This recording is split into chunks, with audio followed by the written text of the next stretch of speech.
In season 2 of Winx Club, the Pixies are introduced as magical creatures connected to the Winx. At a first glance, they may appear to be cute side characters, comic relief to an otherwise quite darker season. But the Pixies carry narratively far more weight than you may realize, because each of the Pixie is a reflection of the fairy they're paired with, thus highlighting traits the Winx will have to confront and overcome throughout the season. Not much is known about the Pixies, apart from the fact that they are magical creatures who live in a village where there must be a tree of life, as it is the birthplace of Pixies. The Pixies themselves have magical powers and can be bonded with a fairy. Apart from that, their lore is not too developed. I do know there is a spin-off called Pop Pixie. I believe I may have watched bits and bobs years ago. What is really interesting about the Pixies is what their presence actually brings to the storyline of season 2. As you may know, since you're watching this video right now, the main goal of season 2 was character development, character growth. Really brilliant idea. And so the Pixies take part into that storyline. Them being by the Winx's side actually brings so much more life just by virtue of comparison and contrast, really. The reason why I say this is when you look at each of the Winx and each of the Pixies, you are going to find a pattern, which is that the Pixie is an indicator of how the Winx attain their targets, of the weakness, of the personal hurdle they had to overcome, demonstrating a concept called shadows. Let's start with Layla and Piff, shall we? And yes, I will call Layla Layla, just by virtue of the fact that I grew up with Layla being Layla and not Aisha. Out of all the Winx, Layla was the only one who had bonded with her Pixie from the get-go, because they knew each other prior to season 2 starting. Well, we know what the plot is. I'm not going to repeat that. The topic of interest is, why does Piff being Piff matter? And why does it showcase Layla's traits even more? When you think about it, Piff is the youngest Pixie. She is not an adult Pixie yet. She is a child. And that is incredibly interesting when you think about the fact that Layla was never truly allowed to be a child. Just think about it a little bit. Let it settle. Layla had an incredibly strict and isolating upbringing, not only as a princess, because Stella was also a princess, bloom too, even though her case is a little bit special, but it was incredibly isolating. She was weighted by duty so much that she never really had a childhood when one thinks of what a childhood is. Is it coincidental that the Pixie she bonded with is the only child of the lineup of Pixies? I don't think so, no. Do I maybe give a little bit too much credit to the writing? Maybe. But I think that makes a lot of sense, since Layla was never able to truly be a child, to connect with others, or to do what she wanted, to be more selfish, really, when you think about it. That is what being a child is about, is being cared for and doing what you want without really too much restriction or limitations before growing up happens. And Layla, again, never got to live through that. So you could say that vicariously she could be living it through Piff, though that's really not the case. It's more of the fact that you sometimes don't know what you have or do not have until you're confronted with someone who does. And in this case, Piff is the representation of, at least to me, and the way I see and understand it, the part of Layla that she never got to experience, the part of Layla that she needs to embrace. The parts that can just sleep whenever she wants, eat whenever she wants, just go wherever she pleases and have other people take care of her. What do you think of that take? Do you agree? Do you disagree? Let me know in the comments down below. I do think this is very much an inner child, an embracing of said inner child, that is the relationship between Layla and Piff, and the reason why they were paired, Bloom and Lockette. Here I am going to talk about the fact that Lockette is the pixie of directions, the pixie of portals, because I do think that is quite relevant. I'm not saying that Piff's powers are not relevant, but they aren't as significant, let's say, to Layla's storyline, apart from the elements that I already mentioned, which is she can just sleep whenever she wants and do whatever she wants and, you know, still be fine and cared for. Anyways, back to Bloom and Lockette. Lockette is something that I read on the wiki, by the way, the second youngest pixie. So if we consider that all of the other pixies are more or less adult pixies, Piff is very much a child, Lockette is more in the teenage, young adult kind of phase, let's say. What is really interesting about Lockette is that she is an extremely cautious and fearful character. She is also very stubborn and set in her ways, which, you know, kind of reminds you of Bloom. Bloom is very much that way too.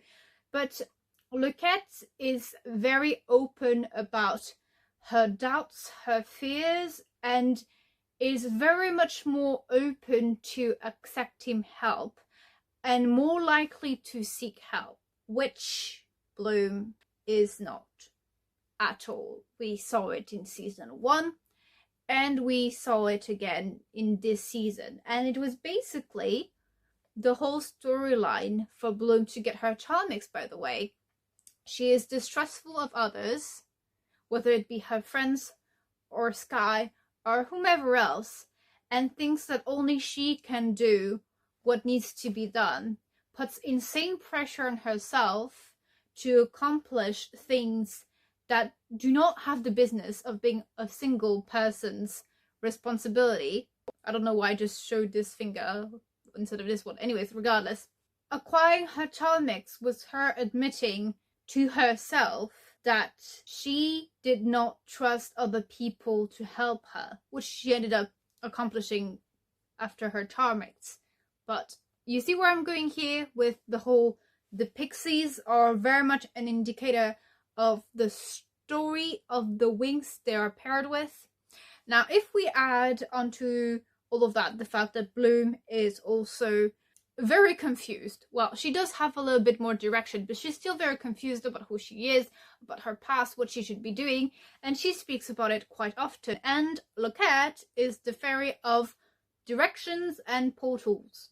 Kind of convenient since Bloom is trying to find her parents, right? Like, this is like no coincidence. Of course, this was planned to be a thing. So yeah, this is what I think about Lockette's disposition, Bloom's personality, and why Lockette specifically was meant to be Bloom's pixie. Again, do share your thoughts in the comments. Thirdly, Stella and Amore. You may have noticed I have strongly emulated Amore for this video. Amore was my favorite in terms of, well, still is my favorite in terms of character design, especially her styling. She is amazing. Amore and Stella, a really interesting matchup. Amore is the pixie of love. She is a huge romantic. Stella is too. She can make people, well, her whole job, let's say, or purpose in life is to match people together, to create love, to create couples. Remember what Stella said in season 1 about why she wanted to become a fairy? To bring back together the people that just are apart, aka her parents. And this is her motivation to become a fairy. So as much as Stella can be a little bit of a brat sometimes, let's face it, she is very much still a good and kind person that lacks a filter, for sure, and definitely has a defense mechanism of I'll attack you first with barbs, before you actually get into me. That aside, Stella is very much a big romantic. She loves the idea of love. She is very much a big flirt herself, but incredibly loyal as well. So this matchup makes perfect sense, right? Now, you may think, well, yes, it makes perfect sense, but how does it relate to overcoming her personal hurdle to attain the Charmix, or how does Amore tie into Stella's personal development? Well, what's really interesting about how Stella and Amore differ is the fact that Amore is significantly more naive, sweet, peaceful. Stella is not that. Not that I'm saying that she is like chaos incarnate. She's not that either, but she's much more argumentative, let's say, which isn't a bad thing. This is not a critique against Stella, because this would be very hypocritical of me, since I'm very argumentative myself. Regardless, they do have their differences. The specific personality traits that I thought was really interesting about this matchup was the fact that Amore is incredibly open with her feelings. She is incredibly present. She is just a breath of fresh air. Honestly, she's such a cutie pie. Stella struggles with being emotionally vulnerable, which is basically Amore's whole shtick. Being emotionally available and vulnerable with people. And again, it's not also like Stella's defenses are there for no reason. She has obviously been hurt before. She has trouble swallowing her pride and all the sort of things. But at the end of the day, where Amore obviously wears her heart on her sleeve and can be very easily hurt, Stella hides that part of herself, does not really accept that part of herself until, you know, much later throughout the season, and it is still something that she struggles with and that doesn't come easily to her. At least that's my take on the whole Amore-Stella matchup. Chatta and Flora are an incredibly interesting pairing because it feels like they reversed Amore and Stella. Well, their dynamic looks like an opposite of Amore and Stella in the sense that Flora is very much like Amore and Chatta is very much like Stella. Now, I wouldn't say that they're completely identical, but the similarities are very strong and they're there. The way they are, let's say, different is that Chatta is not nearly as hurtful as Stella is.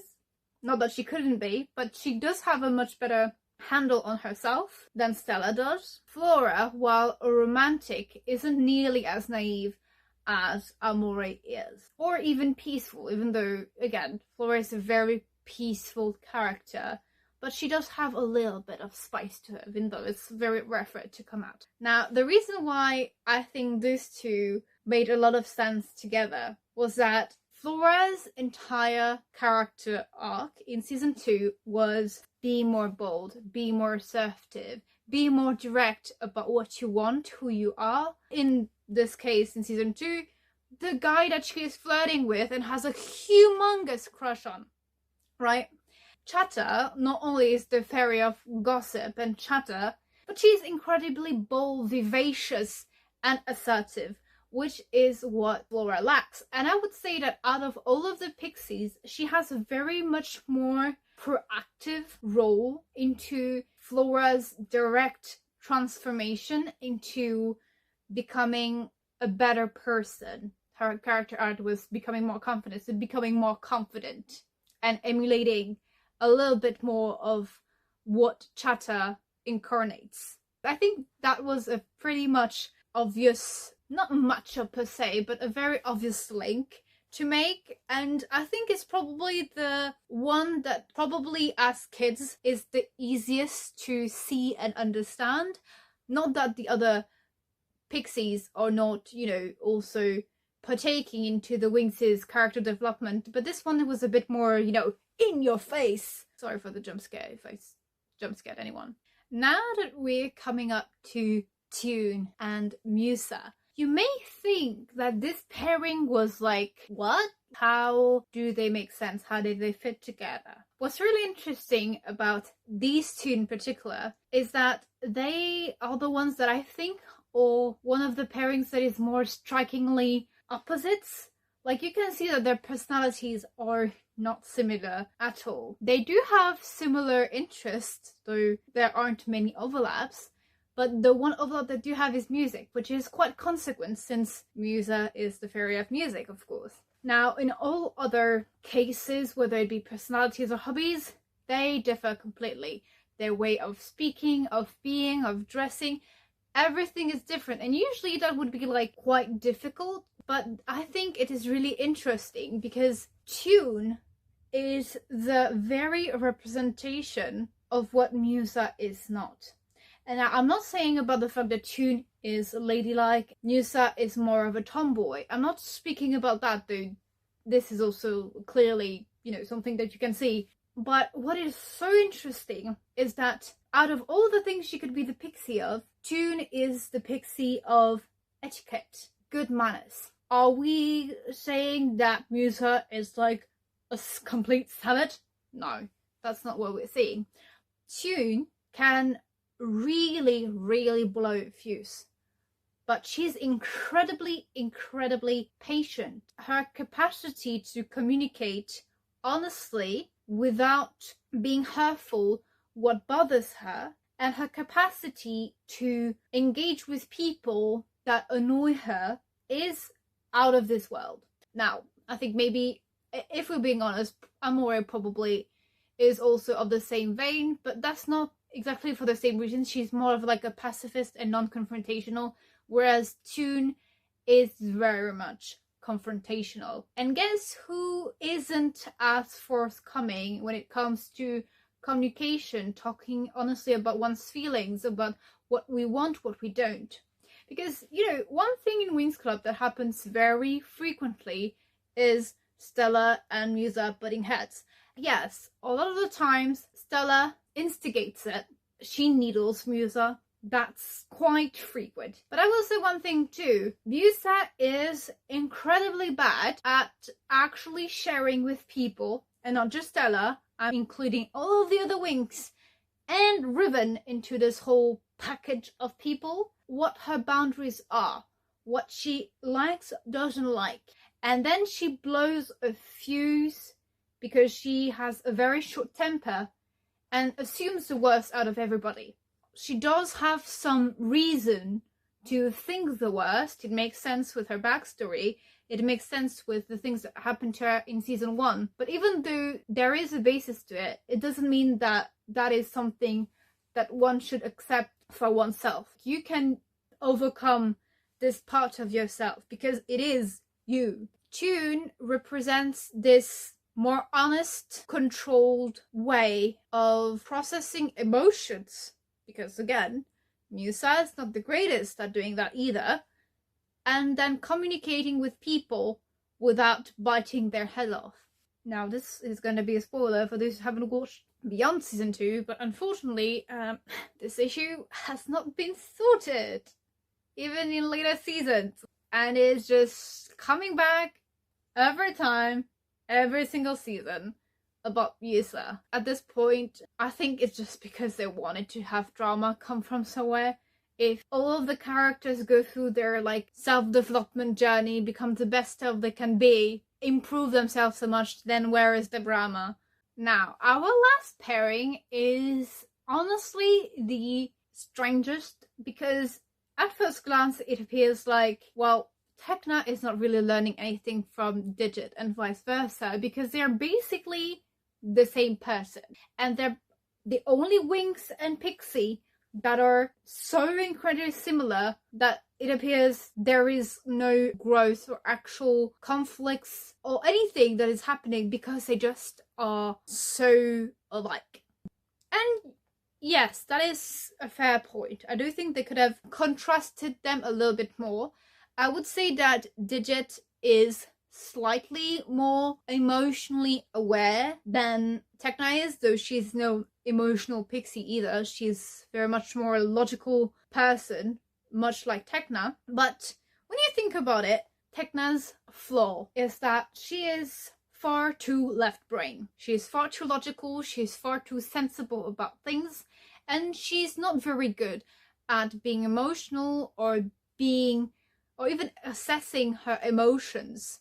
The fact that she has a pixie that is very much exactly like her kind of highlights the fact that that is a problem. If you really think about it, if you were to have an incredibly logical person, an incredibly emotional person paired together, things would not go well. And the logical person would not be able to understand the emotional person and vice versa at all. Tecna is such an extreme on the logical scale of things that you couldn't really pair her with like a more emotional pixie like Amore, for example.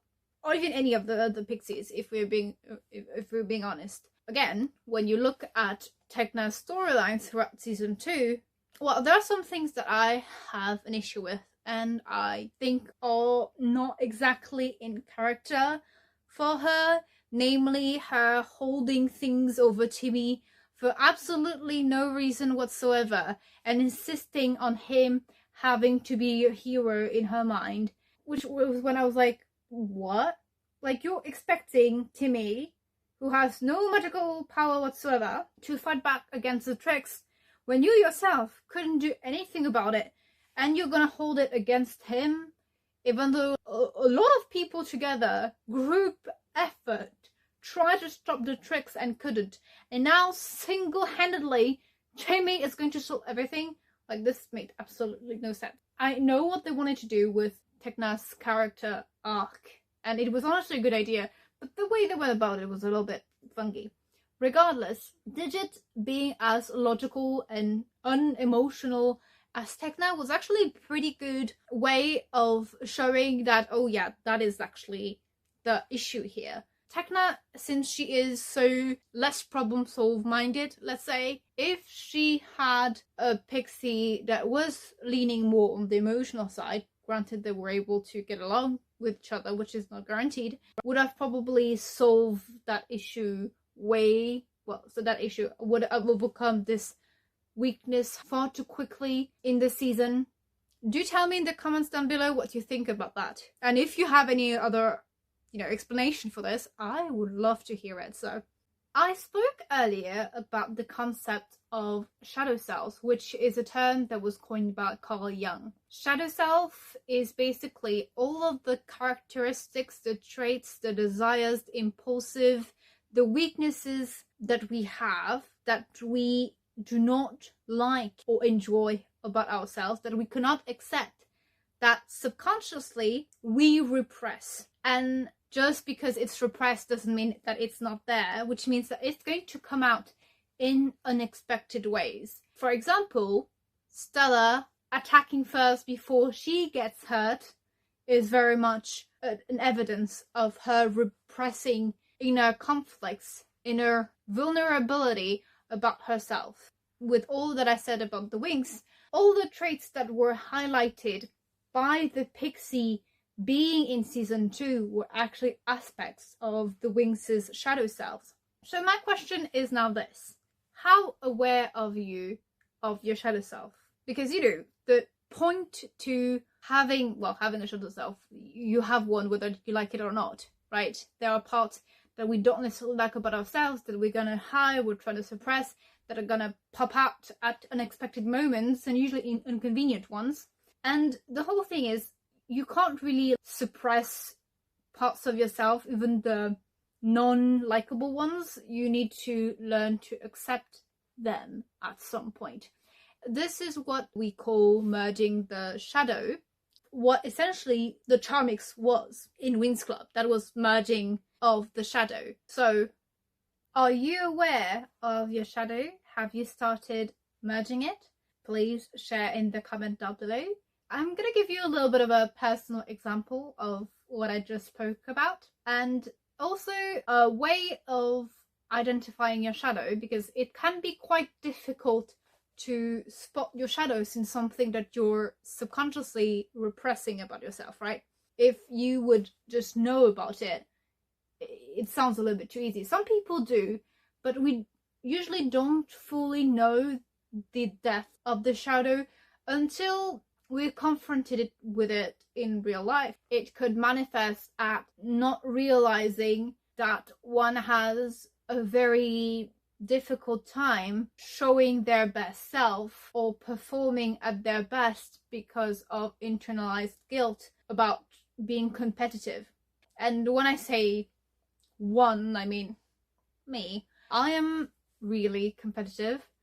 I wasn't always that accepting about being competitive, because my experience growing up was you would be hated for being number one at something, because that is what I experienced when I was at school, academically speaking. That wasn't like the greatest feeling in the world, which is why I subconsciously started disliking performing at my best and started doing less and less and less, which by the way did not help, because for some time I still outperformed my peers by quite a lot. And this is not me bragging, this is just like me saying the truth about what happened, and it didn't make them like me any more or less than they already did. Like, it changed nothing at all. But the way it manifested in my real life, in my actual life, was that when I was doing higher studies, I just could not focus. I could not do my homework, and I didn't know why I couldn't. Like, I was like, why am I,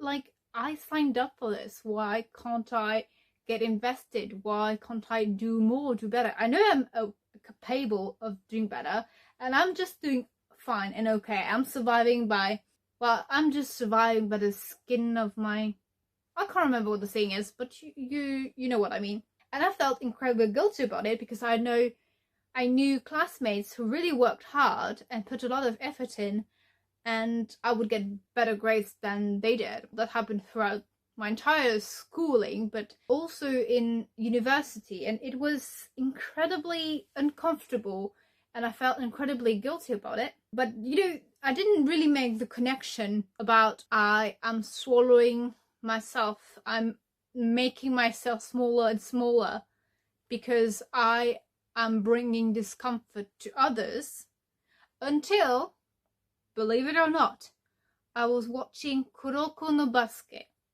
I saw Aomine Daiki, and I was like, oh, damn. I really get him. I suck at basketball. Like, I'm not athletic. But I felt for this character so much. And then I was like, whoa. You're not good at basketball. You don't even enjoy it. So why are you so invested in this character specifically? And then I was like, oh, I feel for him because I empathize with how he's feeling, or how he's portrayed to be feeling in the series. And I was like, oh, wait a minute. Am I not bringing my best game because I am tired of being alone, and I'm afraid of widening the gap between myself and others even more than it already is? And this was just ding ding ding in my head. So one cool exercise you can do about discovering your shadow is just be in the world, live your life, and when you have a reaction, like a strong emotional reaction for something, whether it be good or bad, pay attention to this and ask yourself, why am I having such a reaction to this specifically? And when you're watching movies or reading books, I would advise you to do the same thing. Which character do I feel strongly for? And why do I feel strongly for them? Is it because I have the same struggles, the same problems they do, and have the same difficulties with accepting parts of myself than they do, which was my case with Aomine Daiki? Or is it because they have traits that I envy? I want to be like this, but I am not. But I'm so envious of them. I want to be them. Which is how I feel about Kita Shinsuke from Haikyuu. On that thought, I will leave you to think about all of this, the Pixies, about shadow selves, and I think you would really appreciate this next video that is coming up if you have made it this far and enjoyed this one.